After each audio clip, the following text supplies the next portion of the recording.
And we are live, I think. Good evening, everyone.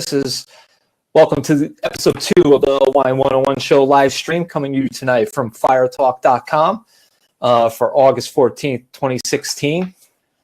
My name is Chris Fiore. I am a CSW, Certified Specialist of Wine by the Society of Wine Educators, and I'm also a retail wine manager here in New Haven, Connecticut. Tonight, as soon as I could invite him and get him on here, my guest tonight is longtime friend and retail professional, wine professional, Brian Hutcheson of the Wine and Spirit Company in Milford, Connecticut. And we're going to talk some current trends that he's seen come and go this past year in the wine business, beer business, craft spirit business. Brian, you're there. Hey, how are you? Excellent. Hey, welcome to the show. Thank you. Hold on, I'm just going through something here. All right. So, welcome to the show. Let's get relaxed here. Everything's all set. This is working. We're good to go. There's that feedback again, but we're going to walk through it. We're going to go through it, ignore it tonight. So, Wine and Spirit Company, that's where you call home right now. How big is the store? It's over 20,000 square feet, correct? Yeah, we're about 21,000 square feet. How long have you been in the liquor business? I think you're even longer than me. About 16 years. 16, right. A lot longer than me. But early on, you were a chef. I was. Basically got into the liquor business to kind of learn more about wine and food. Just kind of stayed. Right. So you stuck with it. How long were you a chef for? Only a few years. So not long. But long enough to kind of fall in love with it. Right. And what was the bug that bit you to get you over into this side?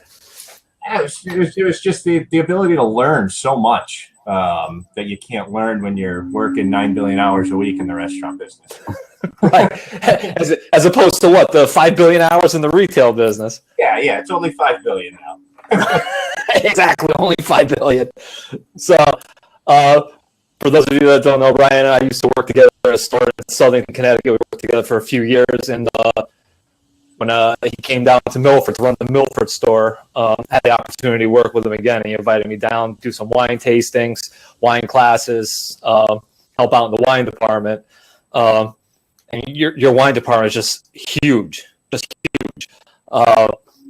So to curate a selection like that, I mean, what does it take? I mean, aside from a great wine guy, and you've been through a few of them, unfortunately, like anything else, they come and go. You know, they move on to what they think are greener pastures. But how do you go through? You get that selection in the store, you build up that selection. All of a sudden, somebody leaves. How do you go forward? Now you got to sell this guy's palate to your everyday customers. How difficult is that? It's difficult, but thankfully, like the rest of the alcohol industry right now, everything is all about trends. What are people looking for now? So, right. just like wine guys, the trends of what people are drinking come and go. So, right. It's always looking for something new and something exciting. And as of late, that excitement's been rosés. Right. Yes, rosés are like the huge seller now. Right. It's a long time coming. I mean, how many years we try selling rosés to people and they keep sitting there looking at it and say, no, I don't want sweet. I don't want white zin. I mean, it's taken us this long where it's hit that mark where everybody wants it. It's that trend. It's that hot demand item. People can't wait for that break in New England. I mean, same everywhere else. Everybody's looking at April saying, I can't wait for rosé season to come out, right? It's so true, and the best part about it is that some of these rosés are sticking around year-round now, and I think for the first year ever, I've sold more rosé this year than I've sold white zin. Right. So people are coming out of their shell on pink. Yeah, I think white zin still has a home with some people, right? It does. It's just not as big of a home. Not as big as a home. The home's kind of consolidating into the hotel at this point. We could thank Moscato for that one. Oh yeah, Moscato. That's something else. I mean, do you see that trend just keep going up and up and up every year? It is, but it's leaning more towards the better Italian Moscatos now, I think. Right. Okay. So now we're coming back. We're almost going to go full circle. People got that taste of sweetness. They're probably getting sick of it at this point. Now you're getting into all the flavored Moscatos. Now they're just turning around saying, what else is there in this realm where it isn't super sweet or flavored with pineapple or coconut that, I may like. Exactly. Right? Exactly. Yeah. It's taken on the flavored vodka approach. Right. Yeah, I remember that trend, early 2000s, right around when my son was born. I mean, flavored vodka was just exploding, all different. You know what? We're jumping ahead. This is almost actually, I know, it gets exciting. So tonight we're going to talk about, if I didn't mention it, we're going to talk about the trends we saw in the retail business. I mean, it's going to be different everywhere. We're in Connecticut. We're based out of Connecticut. It's going to be similar. It's going to be different in a lot of different areas of the states. So in my case, might be yours too. As soon as those pumpkin beers hit the store shelves, when you get that first drop of pumpkin beers in your store, to me that signals summer's done. Everything starts to go. What's that? Two Roads Oktoberfest. Two Roads Oktoberfest just came in this week, right? 20 cases. 20 cases hit the floor. I mean, to me, that signals summer is done. We're starting to look towards fall. We're starting to look towards fall seasonals in the craft beer department.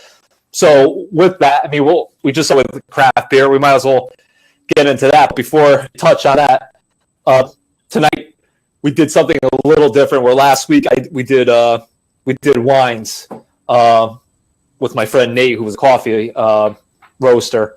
Tonight I actually dropped off Brian a piece of little square of a soft ripened cheese, a wash rind cheese from Arethusa Farms. Arethusa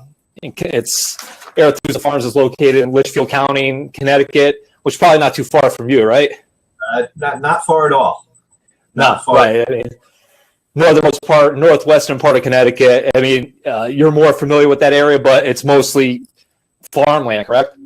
It is a lot of farmland and just a lot of open land. A lot of open land, yeah. So undeveloped areas. What's that? Still big undeveloped areas. Yeah. So Arethusa, primarily they do cow's milk cheese. So right now, currently they have a herd of 300 plus cows, compromised of Jersey cows, brown Swiss cows, and called Holstein cows. Because I have an experience in the cheese business, when I hear those three cows, I know automatically that cheese is going to be real rich. I mean, brown Jersey alone is a rich cow, so are brown Swiss. Holstein, again, that's just nice, rich cow's milk cheese.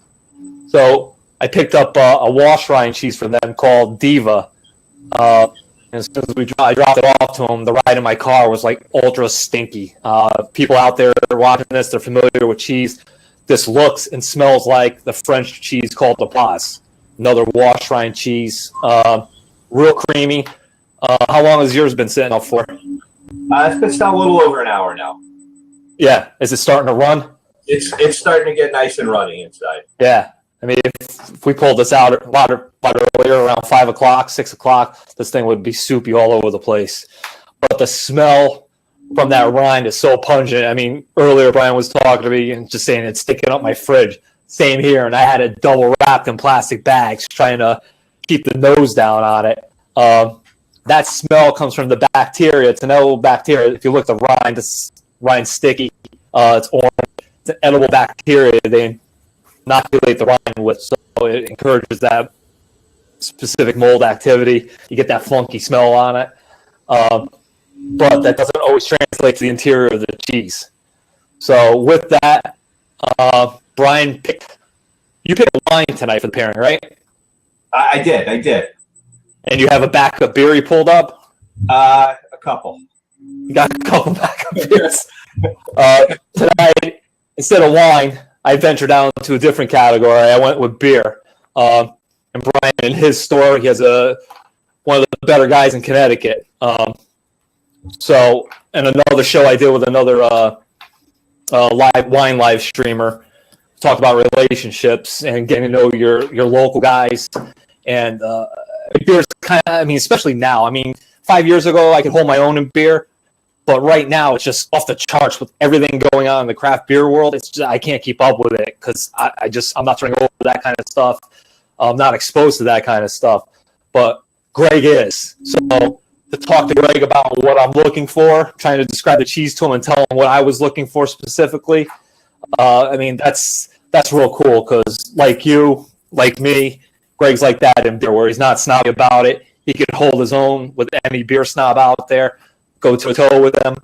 But to talk to an idiot like me in the craft beer, he's real comforting. You know, he doesn't make you feel like a schmuck. So I gave Greg some parameters.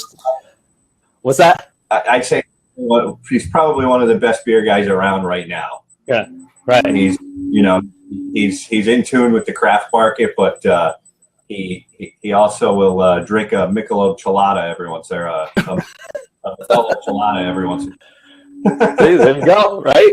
Hey, I'm not opposed to drinking a Bud Light with lime after I mow the lawn on a hot and humid day like today.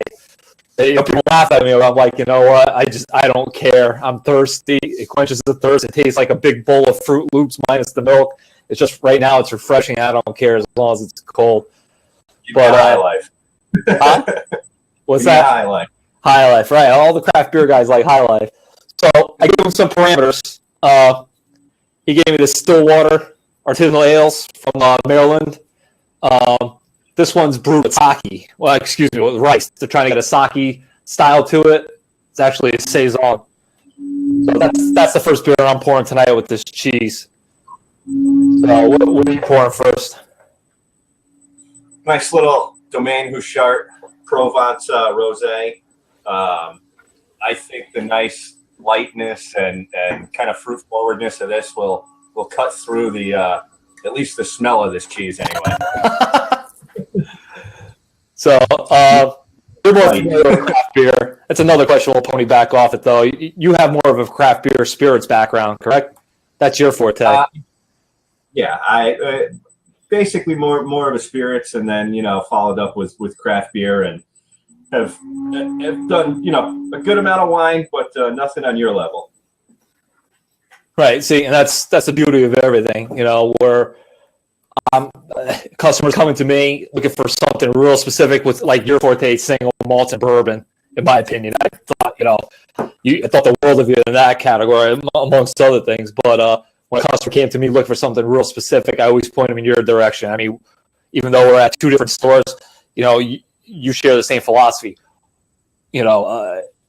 Whatever can best suit the customer, take care of them where they're going to be happy. They're going to buy something from you. They're still going to come back to me just because of the service level we give to everybody. Correct?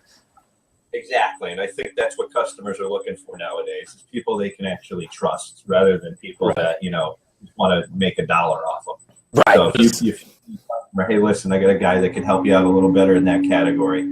Right. Go talk to him. That customer is going to be your customer for life. Right, and they appreciate that. I think they appreciate that in the long run. It's not that you don't want to make the sale. It's I can't give you that. I can't get that for you, but I know who can. He's going to take care of you just like I would take care of you. There's nothing wrong with that. Small business has to stick together in this, especially in this world now as more big boxes come in. But it's a whole nother topic. So take a bite of that cheese first, then we'll get into some of the trends that we saw this year. I just take a little bit of the paste. I got a little plastic cheese knife that works good for me. I'm just going to put it on. I have an Italian butch butter spreader. Yeah, no. In another hour, you're going to need a spoon. I mean, it still smells.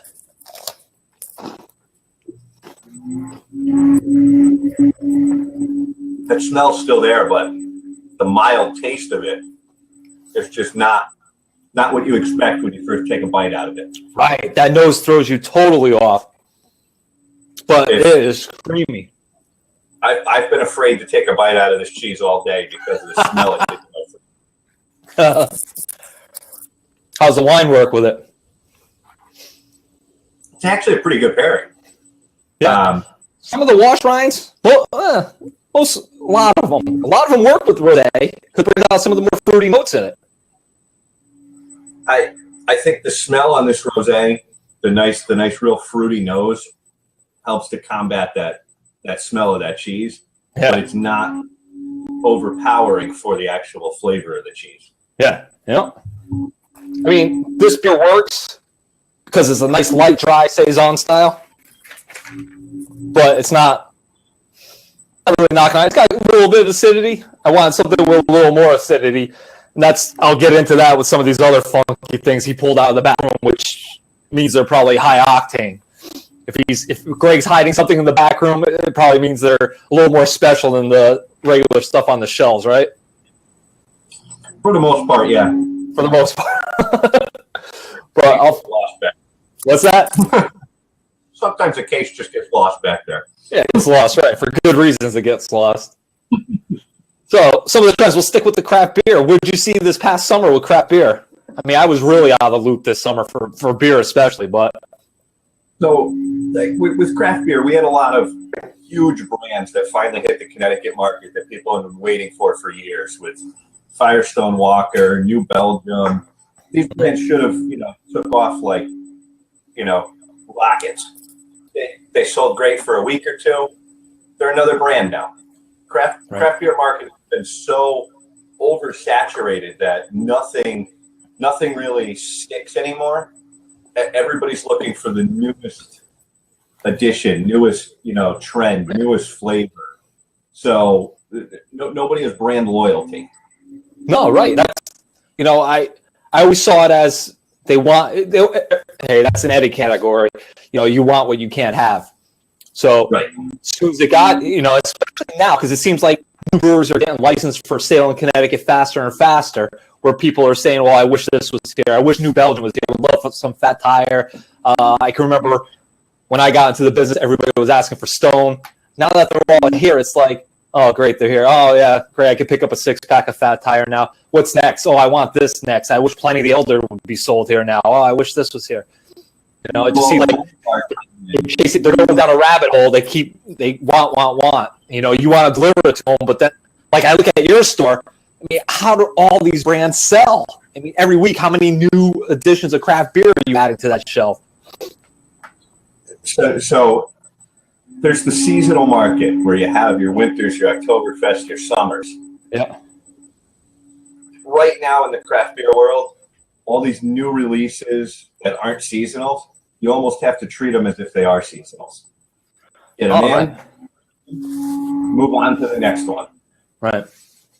It's no one can stock every new brand that comes out and expect to have turnover before the brand goes out of code, before each individual one becomes undrinkable. Right. And customers, I think they're slowly starting to see that okay, yeah, they want this beer, but they also want it fresh. Right. So we've taken the approach on some of these items of, let us know if you want it, we'll special order it for you, we'll grab it, but we just don't want to have a brand sitting on our shelf and suddenly, an old. It's a lot of these old brands that just, they're still great beers, but the next best beer came out. Right. Like comment on the live chat from our friend Cheryl. She's saying Stone's almost distributed themselves out of the craft category. I would agree with that. Yeah. I mean, it's still a great beer, but it's like every week there's more. The competition is just intense week to week. And Connecticut's such a small state. How do they all survive here? They survive because there's enough people drinking it that eventually we will see a lot of those brands disappear, though. The beer bubble's gonna burst, and it'll burst in a big way. New breweries that are popping up are going to have to do something different. They're not going to be able to make a regular IPA, a regular pale ale. They're going to have to do something different, which I think you've seen in breweries like Kent Falls, where they've come out and done different unique items and are always doing a different beer. I think that's going to be the motto, or making a destination place to keep your brand viable. Look at Stony Creek there. Stony Creek and Two Roads. You know, two of the biggest destination places in Connecticut for beer right now. Right, in Connecticut, right. So they make go ahead. beer. They don't make amazing beer, but they make beer that people will continue to drink and go to their places because of what they created. Right. So piggybacking off that, you see local craft beer outselling all the brands coming in, all the out-of-state brands coming in. Do you see them on par? Do you see them slipping? I see a lot of the out-of-state stuff coming in with a bang, and then kind of tapering off. And the locals like, Stony Creek, New England, Two Roads, they're all staying steady. Right. They're not really losing traction. I mean, granted, they've lost traction from when they first came out because it was brand spanking new then, but they're still a more viable brand than a lot of stuff coming into the state. Right. And we have a common friend, Matt Westfall, over at New England Brewing Company. They just stay ahead of the curve. They're always doing something else, doing something different. They got such a huge loyal following, both from in-state and out-of-state. What's the key to him? What keeps him on top of everything? Here, I think is a smart approach that they have. There's only a couple of brands of theirs that they actually release to retail on a regular basis, and those brands sell like crazy. You can't even keep them on the shelf. A lot of those things you can't even put out on the shelf. Right. But they do so many beers at the brewery that it keeps people coming back for more and more and more. Yep. And it's not like they're releasing, very small batches of it at the brewery. They're selling a lot of it. Yeah. And they're always doing something innovative and cool with their Fat Tenor series. And that's exactly what the beer customer today is looking for. Different, unique. They have to wait for it. It makes it special. Yeah. Oops. So in craft beer, what was the biggest trend? I mean, I saw just from stopping in the store, talking with you guys, talking to Greg, the fruit flavored IPAs, is that staying around? Is that going to stick around, or is it just starting to get ridiculous and start to fade away? They're going to stick around. I think one of the biggest ones this year that we've seen was Captain Lawrence's Effortless Grapefruit. That IPA is an amazing sessionable IPA. Nice light grapefruit flavor, great for these 90-degree days we've had. I think, the whole category in general with fruit beers is going to stick around for a while in one way or another. The next big thing we started seeing was a lot of fruit sours. Yeah. They're not as abundant and in as much quantity as the fruited IPAs, but I think in that segment alone, it's going to have a lot of staying power because more and more people are getting exposed to those sours. So everything has gone in waves. Yeah. Eventually we'll see, big stouts and stuff, take a run back at IPAs. IPAs have stayed around the longest as like the big beer. But I think we'll start seeing stouts come back. It's all waves. Right. Would you say the shandy thing came and left? We're going to move out of that. I mean, summer's coming to an end anyway, but I think the shandy thing is going to be sticking around. I certainly hope so. I think the shandies, came. They sparked the fruit beer craze, and people's tastes have moved from shandies to the IPAs with mango and pineapple and grapefruit. And I think we're just going to see it grow from there. And we'll see shandies stick around in some form or another. We'll rattlers here and there or grapefruit shandies, but I think the Line and Kugel summer shandies of the world aren't going to be the big guy on the block for too much longer. Now I can remember early on. Am I getting feedback? Yeah, a little bit. I can remember early on, you couldn't give rattlers away. Now all of a sudden everybody wants rattlers. So I mean, it just goes to show that this was 10 years ago. Nobody wanted them. You know, it was another fruity beer. No one understood them. What was that one from the islands? Carib. Oh, Carib, yeah, Carib. Yeah. No one knew what it was. No one, you know, there was a few select people that knew what it was. Nobody wanted it. Here we are 10 years later, and you know, you got to have a shandy. You know, Sam Adams, Sports Rocker. I mean, it's ridiculous. But you know, again, it's all trendy. You know, year after year, even with Line and Cool, they do seasonal shandies. Oh, there's grapefruit shandies. There's the lemon shandy. I think they do a pumpkin shandy. It's insane. Yeah, it's the Christmas insane. one. But I think the best one so far. We're truly excited to actually sell out of this one though. We took it in as just a why not Moosehead Radler. Moosehead Radler from Canada. Is it still made in Canada, or do they move it out of there? That's a Guinness product, isn't it? I'm pretty sure it's still made in Canada. Yeah. But I don't think we'll be reordering it. No. How'd it sell? We brought in a couple cases, and we were very excited when they went. Right. Come and go, please. Get out of here. So going into fall, Oktoberfest, pumpkin beers, huge category. Pumpkin beers will always be around. I think last year we saw the decline of pumpkin beers a little. And oh, really? I wouldn't even say it would be a decline. I think it would just be a decline by brand. Yeah. Everybody and their mother makes a pumpkin beer now. Yep.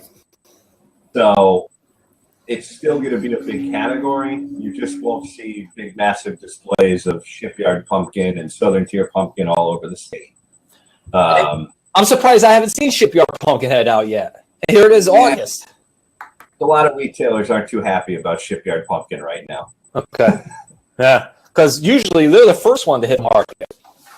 Usually we have to buy that way before we even see Sam Adams Oktoberfest hit the store. Right, but wasn't Shipyard the one that started this whole thing where get it to market as fast as you can? I mean, I can remember putting Shipyard on the floor in July. Yeah, and they this year I think they were focusing on picking up all this pumpkin from last year rather than shipping out pumpkin this year. Right. They saturated the market. They destroyed the market. I think in July we got our pumpkin beer picked up from last year. Right. Just crazy everywhere. I think everywhere still. I mean, they probably still have last year's allocation of pumpkin. Yeah. It's going to be an interesting year for pumpkin beers. We took the approach this year of go big with Two Roads Rosemary's Baby. Yeah. And bring in everything else as needed. Right. You know, no massive 100-case displays of Shipyard or Southern Tier. Just, bring in a stack, sell it, bring in another one. If it's gone, it's gone. Right. Now, what would you see in spirits? It's a category I don't spend enough time in. I mean, a few times I've been in the store where you had tastings going on. You had that gin with the lemon. Is that something new now? Flavored, we're going back to flavor like gin and vodkas? So it's Malfi Italian gin. It's made with Italian lemons over in Italy. Lemon and gin and lime and gin have always kind of gone hand in hand. Yeah. It kind of makes sense. You have gin and tonic with a little bit of lemon, gin and tonic with a little bit of lime. This actually uses kind of real lemon. So you're not getting those fake tastes like you would from Seagram's and the other, flavored gins out there. This actually has the lemon done in the distillation process and stuff. So good quality product. I think it's got some staying power behind it. And I think people are kind of looking forward to new and exciting gins coming out.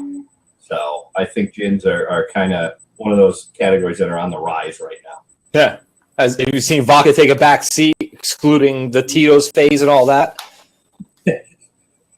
Tito's and Smirnoff still going strong. Yeah. Everything else in vodka has basically gone down the tubes. the vodka producers did it to themselves. They came out with every flavor under the sun, and they basically saturated the market to the point where people weren't drinking plain vodka anymore. They were, Swedish fish vodka, cotton candy vodka. Great. Right. It just gets ridiculous after a while. It does, and it's one of those things that I'm surprised has actually lasted as long as it did. With the way that the government gets involved in alcohol, I thought they would have stepped in and stopped that a long time ago with the direct flavor correlation to underage drinking. Right. I mean, you don't put candy on a vodka and go for a 40-year-old audience. No, right. What was who was doing the Fruit Loop vodka? Somebody, wasn't it Pinnacle or one of those guys? No, I think was 3 Olives. 3 Olives. Loopy, right? Loopy. Yeah. Right. How about with brown spirits? Have you seen something in brown spirits tend to wean off in the summertime? No, except for your Jack and Coke drinker or somebody like that. But your single malts go down, sales go down in the summertime, don't they? They do. For the most part, yeah. You see those decline a little bit. The big thing with brown spirits, though, is that most of the people buying them right now are almost like your craft beer drinkers, where they're dead set on that's what they drink, and they're looking for stuff that's hard to get. They're looking for even stuff that's not expensive that has become hard to get, and so that those sales don't really decline. Those people are looking for them all year long, but your regular consumer that buys a bottle of Jack Daniels or buys a bottle of Macallan to drink, they slow down a little in the summer. They'll switch over to gin. They'll switch over to vodka tonics. But I think we're going to see a big change in the brown spirits market soon too. Well, coming in the fall? No, just over the next couple of years. Yeah. We're going to start seeing no age statement whiskeys coming out of Scotland. We're going to start seeing a lot more decline with that age on the bottle. And I think, people aren't going to be willing to pay that price point for something that doesn't say, 12 years or 15 years on the bottle. Yeah. And it's going to create a backlog of extra whiskey, which is going to be good because prices will come down. We'll start being whiskeys that, we weren't able to get before because people will have moved on to something different. And again, this happened back in the 90s. A lot of distilleries closed down because people stopped drinking whiskey. Now we're at that point where it's all that whiskey that was being produced then, they're running out of. And it could be another 5 years or so before a lot of the whiskey they make is matured and they can use those age statements again. So no age whiskey at a premium price, I don't think is going to sit too well with consumers. No, I think everybody's looking at the best bang for their buck, where you were phenomenal with. So somebody, and I'll get killed because I always use this as an example. If somebody's looking, and you're going to get a call soon because we're coming up on that season. I want to try something that tastes like Pappy Van Winkle without paying Pappy price.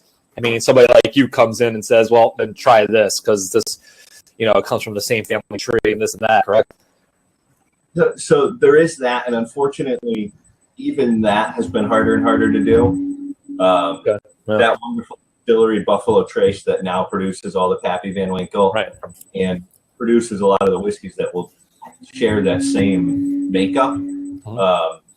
They took the approach about a year and a half ago of, wow, we're allocating everything we make. Right. So now, even their whiskeys that, we'd normally buy 5 cases of at a time, we're lucky if we see 3 bottles of. Right. And that's what's causing, I think, the rise in prices and the demand for all these things. I think that's what's going to cause the breaking of the bubble. They've seen what it did to Pappy Van Winkle and said, wow, we can do this to our whole lineup of brands. A bottle of whiskey that sells for $20 a bottle, and you could get 1 bottle to put on your shelf. There's no reason for that. No, and consumers get frustrated when they can't find it. Right. And how do you, essentially you're playing, who am I going to be nice to this time? Who am I going to make mad? It puts the pressure on us. I mean, it's great for them because they don't have to face the consumer. I mean, they can stick somebody in the customer service office and field phone calls all day, but they're not on the battlefield one-on-one with the customer explaining to them, well, I only got one bottle. I had to give it to, Bob because Bob spends, X amount of dollars every week and he buys wine, he buys this. It's a horrible situation to be in. People don't realize that. The consumer doesn't realize that. Our position, we have fun, but when you have to, essentially when you have to play God with somebody and pick and choose who you're going to give a bottle to, it's frustrating. I like Luke's comment. Bob ruined it for everyone. Bob, I know. Bob, he's killing everybody. Bob shares. Bob shares. That's the one thing you hope for. Bob's a nice guy, and he says, "Come on over. I'm going to open up the pappy." And you get a following like that, though. You get guys that love to share. That's the beauty of your relationships with your customers. They'll say, "Thank you very much. Come on over. I'm opening it." I actually have some customers that right now, there's one customer in particular that keeps bugging me as to when I'm going to come over and drink some of this whiskey I've sold them. And I appreciate it, but in the retail world, we work long hours. Last thing something we want to do is just get out of work and go and drink. Sometimes we just want to go home and get away from it. Right. It's the last thing anybody, we sit in the store 9-10 hours a day. You just want to get home, put your feet up, and that's it. But all these distilleries, they're still selling just as much, even though they're limiting the quantities a store can get. They're getting all these little tiny mom and pop stores that would never stock their product to order their product and put it on the shelf. Yeah. So they're it's not like they're not selling as much. They're just kind of creating a demand for it. Yeah. So. Right. So going into fall, what do you see in the spirits world? Thankfully, I think pumpkin cocktails aren't going to be big this year. Oh, thank God.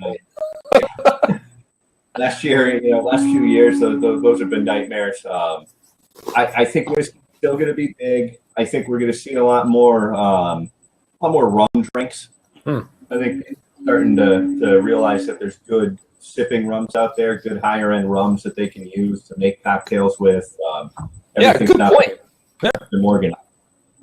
Right. I saw an article somewhere where they were talking about that. The rise of sipping rums are going to start making more presence on the store shelves. I mean, I've had. Trying to think of the one we bought that somebody came back and let us try. It was phenomenal. But what's that one? Zafra. Zafra's phenomenal, I think. Zafra's great. The Ranza Kappa. That was it. Ranza Kappa. El Dorado. Aged rums. 12, 15. They're fantastic. The 21, and they're still affordable.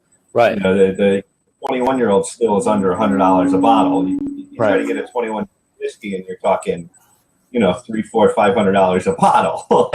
Exactly right. And to rum, I mean, there is some sweetness to it. What makes it palatable for everybody. From novice to aficionado.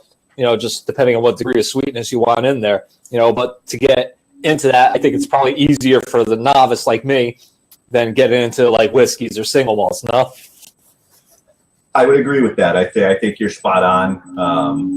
And I think that the big stumbling point for most people on rums was always the fact that people associated, Bacardi with rum. Right. Say tequila. People always associated Jose Cuervo with tequila. Right. The tequila a few years back had a nice big boom where everybody was drinking tequila, and Jose Cuervo all of a sudden became one of the lesser selling products in stores, which God, it's nice to see. But I think that's where we're headed is people want quality rather than quantity. Luke's saying he's never tried Pusser's rum. I can't say I have either, but you probably have. Husser's, their Old Navy rum is actually really good, and they do one. It's in a ceramic container, and I think it's called Nelson's Reserve or something. Oh, okay. Absolutely stunning. Really? Stunning. Yeah. The rums I've had, like I said, I enjoy the Zafra. I've had some of the aged Ronza Capas, the El Dorados. I've done flights of, tastings of, and they're all good. I mean, they're that caliber, except if you're looking for something a little sweeter. So, getting out of that, going into the wine department, I know in this role now in Milford, you're more involved with the wine procurement now, correct? I am. I'd say I'm probably involved with it to about the extent of 100%. So how's that transition been? Being the spirits guy, going into the wine world. I mean, you enjoy wine like the next guy, you know? I do. I love wine. I've been somewhat trained in wine. I've taken quite a few classes on wine. I'm not certified in anything in wine other than certified crazy. We all are. We're all a little nuts. I like to think I take a practical approach toward, the wine side of things where, it's great to buy wines that are phenomenal and amazing and, are hard to get your hands on. But when it comes to doing that in a wine shop, you also have to look at the other side of things. I got to sell this wine. Right. Right. I remember there was another retailer up on the shoreline, and he made a comment to me, sort of that area that I was a bottom feeder, this and that. And I made that comment to him. I said, at least I buy for my wine section like it was coming out of my paycheck. I didn't run the tab on the boss and just sit back and say, look at the collection I procured. Same philosophy you have. If you're gonna buy it, if you love it, you better be able to sell it, or it just sits there. Exactly. I mean, everybody would love to be able to stock their stores with Harlan and Screaming Eagle and all these other rare wines that, people go crazy just hearing the names. Yeah. But that's great. Stock it with all that stuff. You're going to have no money left over to actually keep the doors open when customers are buying it. Right. It goes into how do you find that balance between all these big name brands? I mean, people are coming to look for this stuff. They're still buying Yellowtail. How do you find that balance between that and the specialty stuff that you really want to get into, the really niche stuff that makes you kind of unique and stand out between you and I mean, your location alone, there's got to be 3 or 4 different stores around you. No, there's 21 stores in my town. Yeah. And unfortunately, there's a lot very close by, and it's a tough market right now. But we take the approach of we don't sell people what we want to sell them. We sell them what they want. Right. We'll listen to the customer. They come in and they say they want a bottle of Barefoot. I don't drink Barefoot. If they want Barefoot, that's what they want. Who am I to say what they want? Right. That's exactly. We get, I take the approach of getting to know the customers and find out what they like, what styles they like. And I'll grow different areas in the wine department based on just getting feedback from customers. As you want to see more white Burgundies, you want to see more South African wines. Sure. If you're going to buy the wines, and I know you've got a price point of say $10 to $20 a bottle, I'm going to buy ones in $10 to $20 a bottle that are worth the money. Not, hey, let me buy some $30 bottles of South African wine and try to sell you those. Right. With the intentions, hopefully somebody buys this. Huh. So what were the bigger categories aside from rosé? I can remember 5-6 years ago, Argentina tried promoting the crap out of Torontes. It just never stuck around. People buy it like casually, but it never grew to what they intended it to be. What were some of the standouts? I mean, Sparklet Prosecco still sells all year round, no matter what. So anything else besides rosé? I would say this year, Sauvignon Blanc took off like a bat out of hell. Really? Okay. It was probably one of our best years for Sauvignon Blanc this summer. Okay. And I wouldn't say it's just because we had a better selection of Sauvignon Blancs. I think it's just because more and more people have gotten tired of overly oaked California shards. Yeah. And they just wanted something more refreshing. And on that note, I think that's also why Torrontés never really took off. You look at Torrontés and you say, okay, so you got this Torrontés from Argentina. You got Sauvignon Blanc. Yeah. They're pretty similar. Sauvignon Blancs tend to maybe have a little bit more of that citrus bang to it. Correct, yeah. And I think that's actually what pushed Sauvignon Blanc over the edge for most people, is that it had more to offer. Right. That also being said, Albariños were huge this year. Yeah. There was a discussion on another chat on Twitter. They did a whole month long about Albariño, and not that I was criticizing them, but I saw that phase in the shop I worked at, a few years ago. So not that we were ahead of that curve. It's just, like I said, every state's different. You're going to see, different trends come and go. Some of us are going to have universal things going on. But I can remember in the store, the size of, I was at a small store, a lot smaller than what Brian does. We pushed 5-6 years ago. We just, pushed the crap out of that category and sold like crazy. Then coming into this year, well, can't really speak for this year, but yeah, last year still you see Albariño pick up, then it dies right out as soon as that weather changes. It crap right out.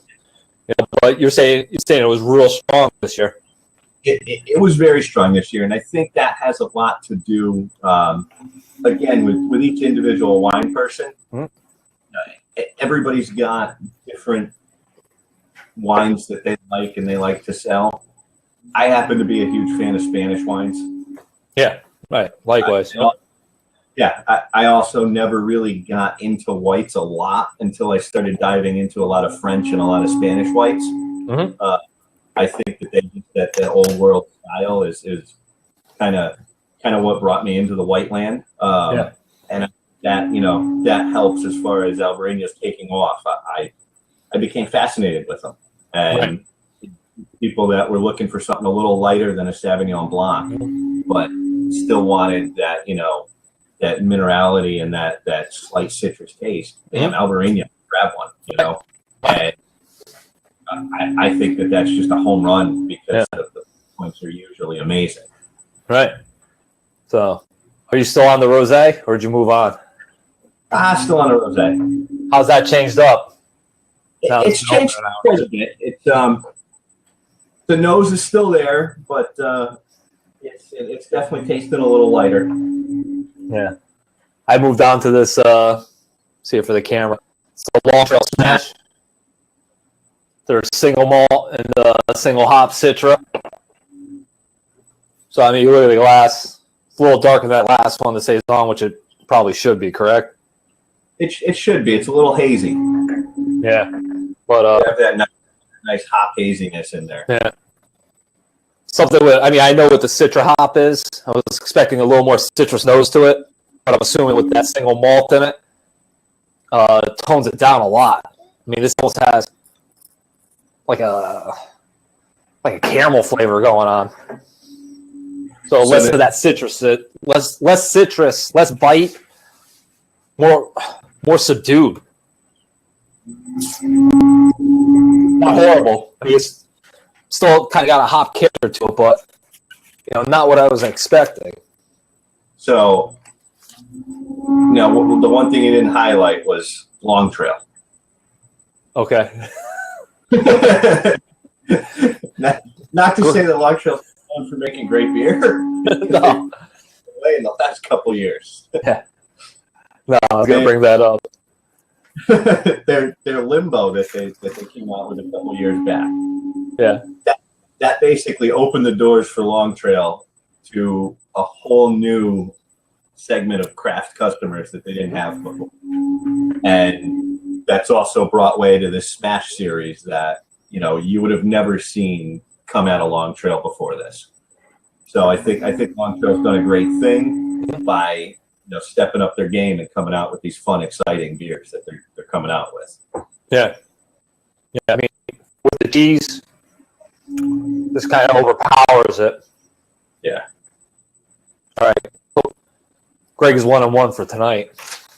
I mean, tasty beer, I'm not saying we'll get this on draft anywhere. If I saw it on draft, I mean, it's a tasty beer. Not for me right now. Now, I would say though, if this cheese tasted like it smelled, the beer would probably hold up nicely. Yeah, it probably would. Yeah, exactly. If the cheese itself was a little more pungent on the palate, yeah, then this would work really well with it. Right now, the beer's kind of exceeding it. But I'm not upset. What are you popping down? I don't know if we can get a good. Here we go. It's a Harpoon sample batch. It's a Wana Mango. So what's it called? This was based Wana Mango. Oh, all right. Yeah. This is basically their summer beer. Yeah. It's a pale ale with mango, relatively low alcohol. Again, this is going back to a discussion about fruit beers earlier. Mango and beer. 5 years ago, would you be sitting there saying, "Geez, mango and beer is going to be one of the hottest summer beers of"? No, not at all. Of all the fruit, I mean, but you look at the realm of what's going on now. Which fruits haven't they touched yet? This is true. And you know what? This beer sold like hotcakes this summer. I mean, case in point, I just cracked open. I had to move on to something else. This is the Oscar Blues Pinner. It's their passion fruit pinner. Have you had this? I haven't had that. We were expecting a heck of a lot more of that to show up. Okay. Unfortunately, they had a little accident with at the brewery or at the warehouse. Right, that's what he said. Yeah. A little forklift accident with the beer, so there's a lot less out in the market than there's supposed to be. But I can only expect that with Oscar Blues, it's actually going to be quite good. Hey, look at the color on that. That's a little see-through. Yeah.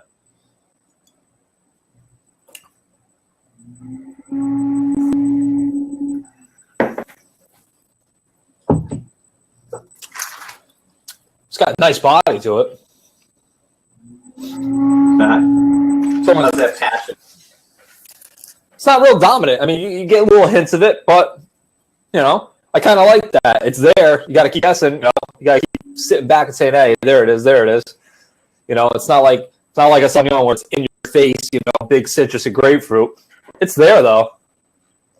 See, and I think that going back to our early part of the conversation when we were talking about the Line and Kugel summer shandies and if there was going to be a staying power of fruit beers, I think with these better beer companies out there like Oscar Blues and Ballast Point that are producing these fruit flavored beers, they're not going for fruit bombs. They're going for beer with an undertone of that fruit flavor, and I think that's what beers like that will actually have staying power because it's still appealing to the craft segment as opposed to sugary, sweet Line and Kugel summer shandy.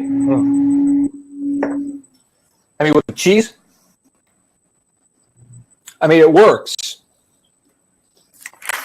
You getting some, I can see that. I mean, you're getting some of the bitterness more coming out in the beer. Before, the little hop profile that Stillwater had, it was really toned down with the cheese. I mean, this one, I'm going to go with a little more of the rind. And, whoever's out there watching on the replay, a lot of people ask me, is it okay to eat the rind? And totally your call. I'm not usually a rind guy, but a cheese like this, there's a ton of flavor in there. I was going to say, I hope it's okay to eat the rind. I've been eating Oh yeah, you're fine. There's my friend who owns Fairfield Cheese Company, Laura. She'll just eat the rind, just eat the rind, you know. And that's for the 3 years I did it to now. I'll dive right into it, depending on the cheese. Some of these cheeses just get really moldy and gnarly looking. And it's a whole visual thing where I just can't deal with it.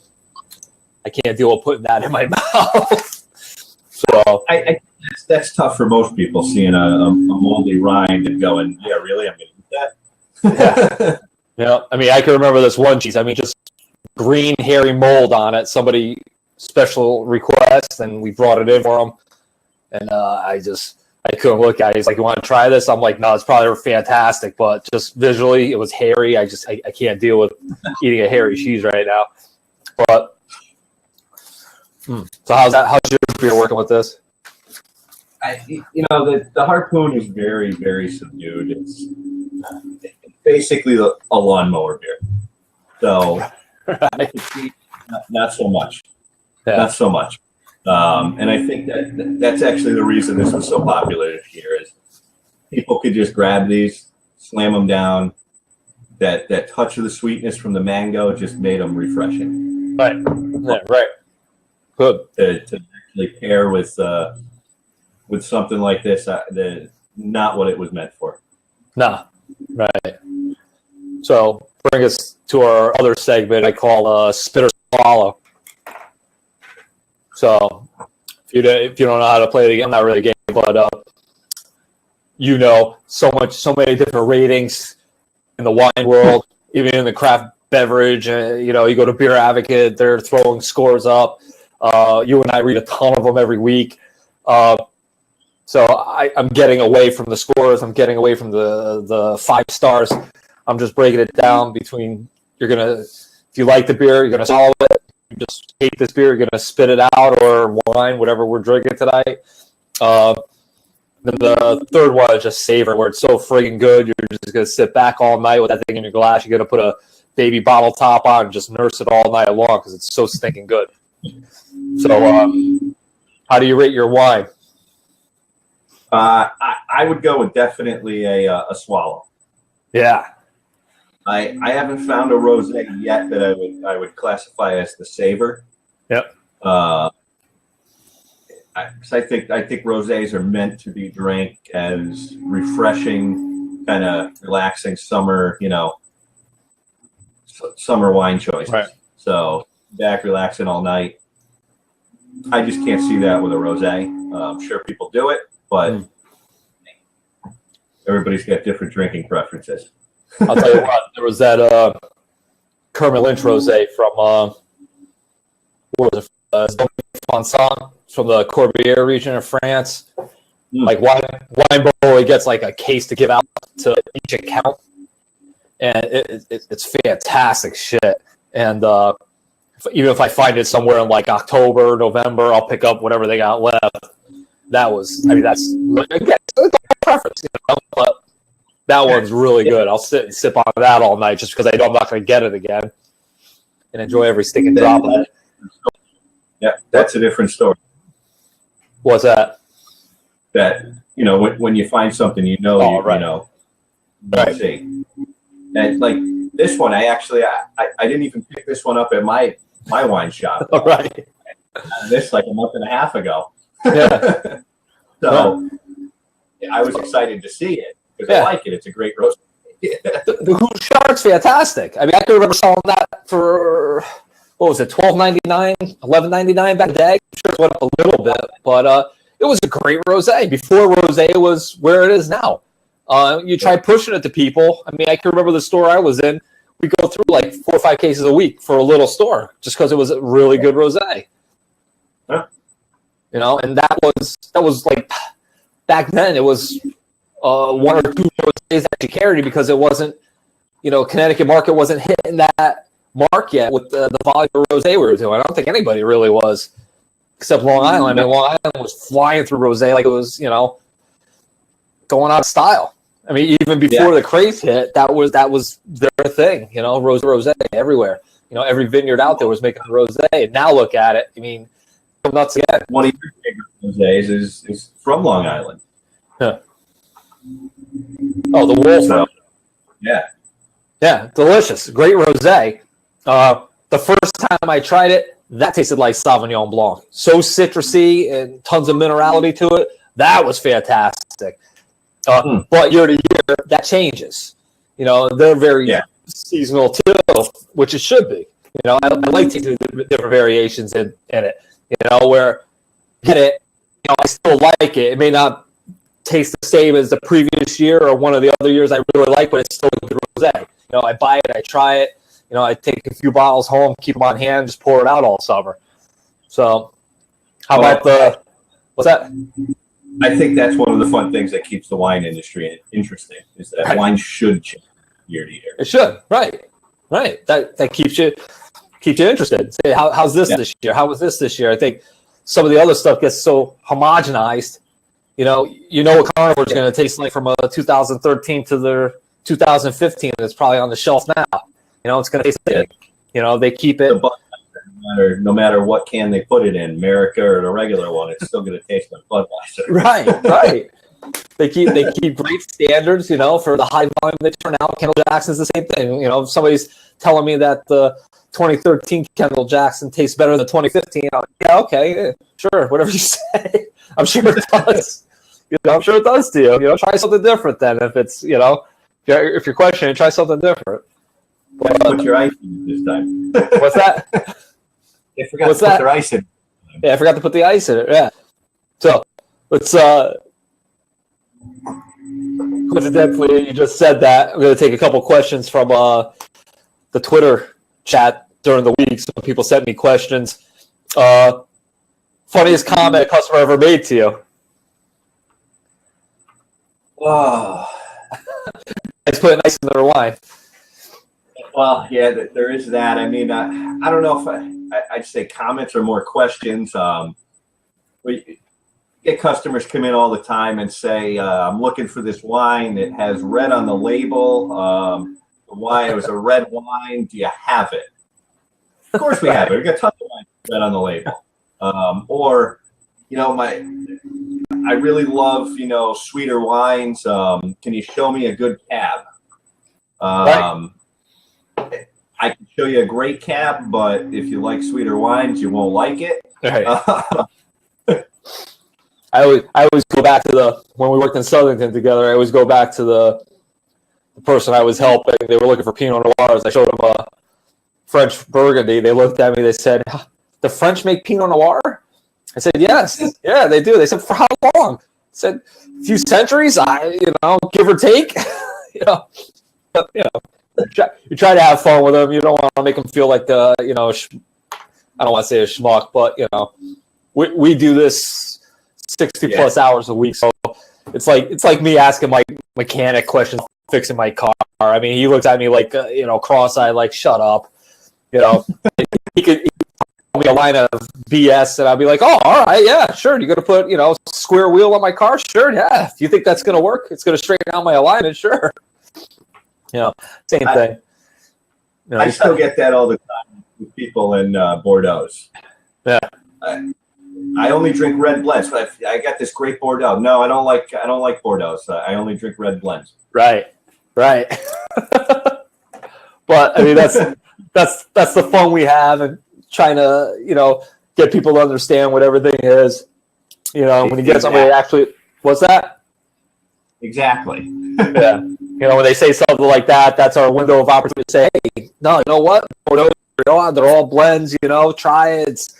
It's Cab, it's Merlot, it's this, it's that, and then they come back and say, hey, that wasn't too bad, give me something a little less dry, give me some a little, this, that, and the other thing. That's kind of the fun of it. We get that little window, 5 seconds to try to say, hey, no, but try this. If you like it, if you like blends, try this.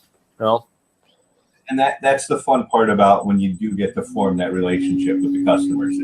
You get to open them up to new experience because they've come to trust you and know that you're not going to just try to sell them stuff.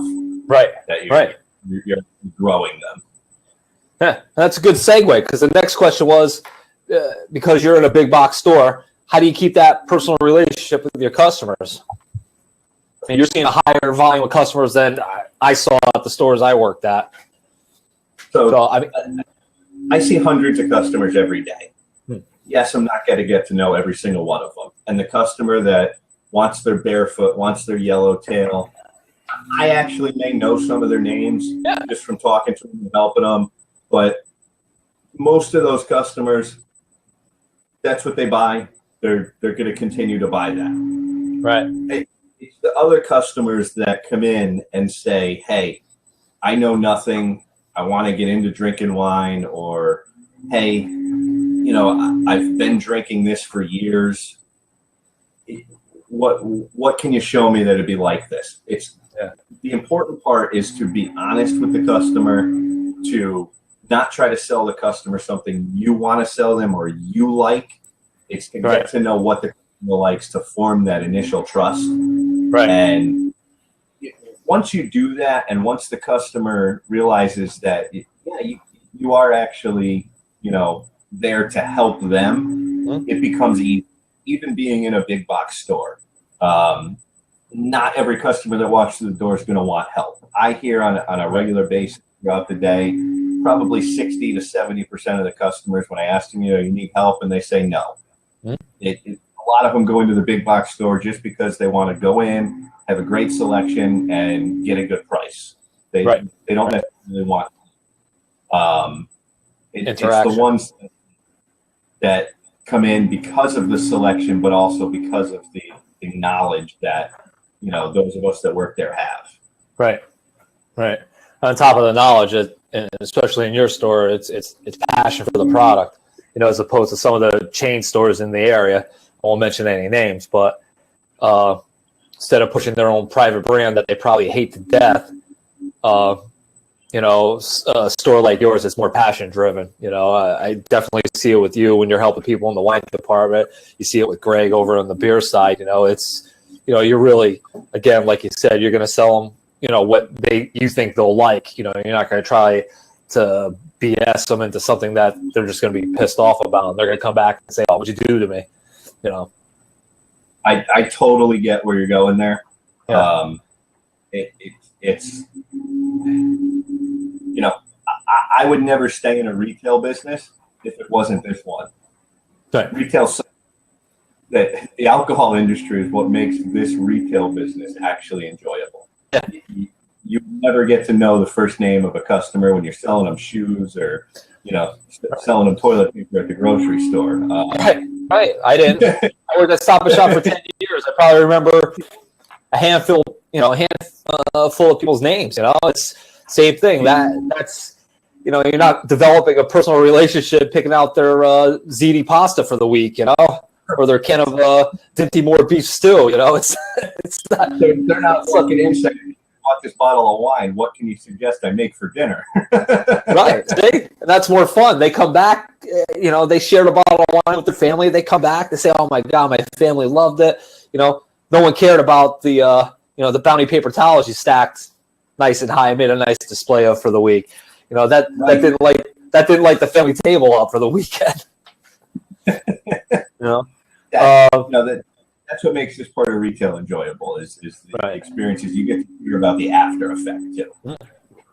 You know, you get to hear about it. They take pictures. They send them to you now on social media. Makes it fun. You know, they tag in it. I mean, it makes it all worthwhile. You know, it makes you feel great at the end of the day. You know, no matter what price point they bought. You know, it could be a $10 bottle. It could be a sangria. It doesn't matter. You know, when they enjoy it, they make you know. And on the flip side, when they don't like it, they make you know too. But, you know, some of them are great sports about it, you know, and say, "Hey, I didn't like it because X, Y, and Z. You know, let's steer clear of that stuff." You know? Exactly. It's never going to always be 100%. No. And when you get the positive feedback from the customer that says, "Hey, this is what I didn't like," it helps you to know, okay, cool. You know, you didn't like the earthiness of that, you know, that red Burgundy compared to the Oregon Burgundies. You know? Oh, right. Yeah. Right. So it's getting good and bad feedback from the customer that helps us, you know, keep making good choices. Yeah. Yeah. Last question from social media. What's your favorite beverage pairing? Could be anything. Scotch and cigars. Scotch and cigars. Say? What's your go-to cigar? I mean, are you that familiar with cigars? I wouldn't say I'm that familiar. I thankfully have had the pleasure of having a very good friend that owns a cigar company. So he had always been nice enough to supply me with cigars all the time, and 90% of the time they're always very good Cuban cigars. So I'd say I'm a cigar smoker. Yeah. So definitely my knowledge of cigars is very limited, other than I know that I've been given a lot of good cigars. Yeah. That's a good friend to have. That shares that with you. And piggybacking off that, can you go back and drink any of the big brands anymore? I mean, if you make a martini, can you pour Smirnoff or an Absolute? Can you drink a Bud Light? All right, so I get killed on this. People ask me this. I was at a 49ers Giants game last year in October. Oh, right. Yeah. And I drank Bud Light. Yeah. And it was refreshing. Yeah, right. Everything has its place. Exactly. I have a place for everything. As for a lot of the big brands, I mean, you look at some of the big brands out there, and you look at a brand like Jim Beam. Yep. I always turned my nose down at like Jim Beam and Jim Beam Black because they were Jim Beam. Yeah. Now, Jim Beam also produces Booker's, Baker's, Knob Creek, a lot of the big name, higher level brands. Right. And most people don't know Jim Beam. And one year when I was down there, I actually tried Jim Beam Black out of a barrel. Whole new appreciation for Jim Beam Black. Right. It became at that point in time my go-to for a nice Manhattan. And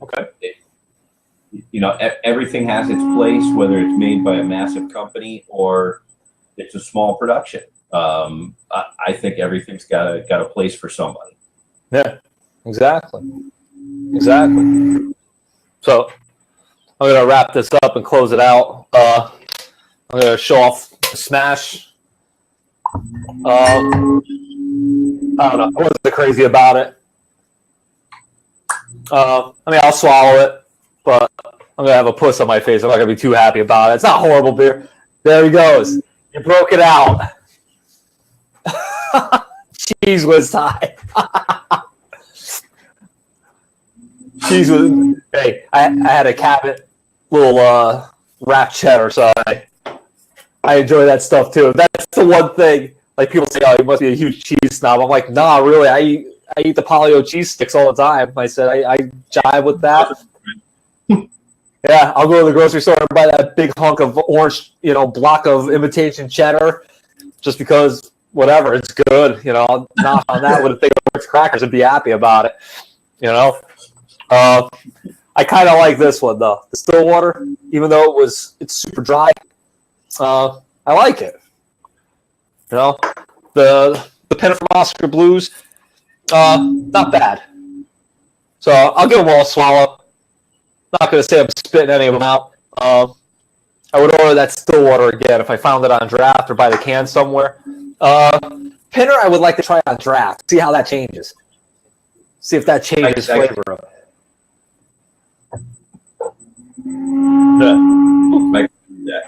Yeah. If anybody, I'll find out. I gotta find somebody that has it. I'll give it a shot. So closing out tonight, I want to thank you for coming on. I appreciate taking your time to come on tonight. Hopefully we'll get this through the replay and try to get it up on YouTube tonight, later on tonight. Any of the stuff you saw us tasting tonight should be available through your store? With the exception of the rosé. I mean, again, rosé's got to be weaning out for the rest of the summer, right? They're weaning out. Thankfully, I'm still loading up on some because I found some other really good ones I like. So we're still loading up on rosé. Yeah. So your website's not up and running yet, though, right? No. Okay. Unfortunately not. But find them on social media. It's the Wine and Spirit Company on Facebook, I believe. Facebook. We're on Twitter. I think we're on Instagram. On Instagram too. I'll tag him in all my social media. If you have any questions, if you're looking for something like what Brian tried tonight, if you're looking for something like the Domaine Bouchard, if you're looking for any of these beers, if Greg still has them, give them a call, touch base with them on social media, email them. What's your email? Email is thewineandspiritsco@gmail.com. There it is. Send them an email. Ask them tell them what you're looking for. Be as specific as you can, because that helps us help you better. And again, thank you for your time. I appreciate it. Tell the wife and your son I said hi. All right, and I'll be in touch. I'll be in touch with you during the week. Got to stock up yet. So I will. This is fun. Yeah, thanks for sharing the glass with me today, Brian. I'll talk to you soon. Sounds good. Thank you, Chris. See ya.